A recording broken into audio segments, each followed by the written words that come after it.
એક વ્યક્તિ જ્યારે જીવનમાં બધું હારી જાય છે, એસ્પેશિયલી પોતાનો પ્રેમ, ત્યારે વ્યક્તિની વેદના કોઈ નથી સમજી શકતું. અને એના માટે મેં એક કવિતા લખી છે. હારવા માટે તૈયાર છું બધું, પણ તને જીતવાની હોડ મારામાં નથી. કશું ના થાય તમારાથી, કે પ્રેમની ઓળખાણ તમારામાં નથી. બોલ્યા ચાલ્યા બધું માફ કરજો, કેમ કે માફ કરવાની તાકાત મારામાં નથી. હસતા રહેજો અને હસાવજો બધાને, કેમ કે રડાવવાની તાકાત તમારામાં નથી.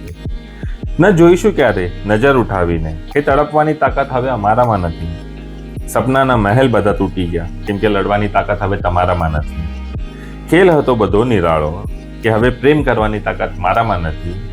ખેલ રમતા હવે ભૂલી જજો, કેમ કે રમાડવાની તાકાત તમારામાં નથી. ચહેરા પર હશે ખુશી સદા, કે સાચી લાગણી બતાવવાની તાકાત હવે અમારામાં નથી. ક્યારેક જોતા નહીં પલટીને, કે અમને આમ જોવાની તાકાત તમારામાં નથી. છેલ્લે તો એટલું કહીશ કે લાલચ સહેવાની તાકાત મારામાં નથી, અને હવે નહીં છેતરી શકો પ્રેમના નામે તમે.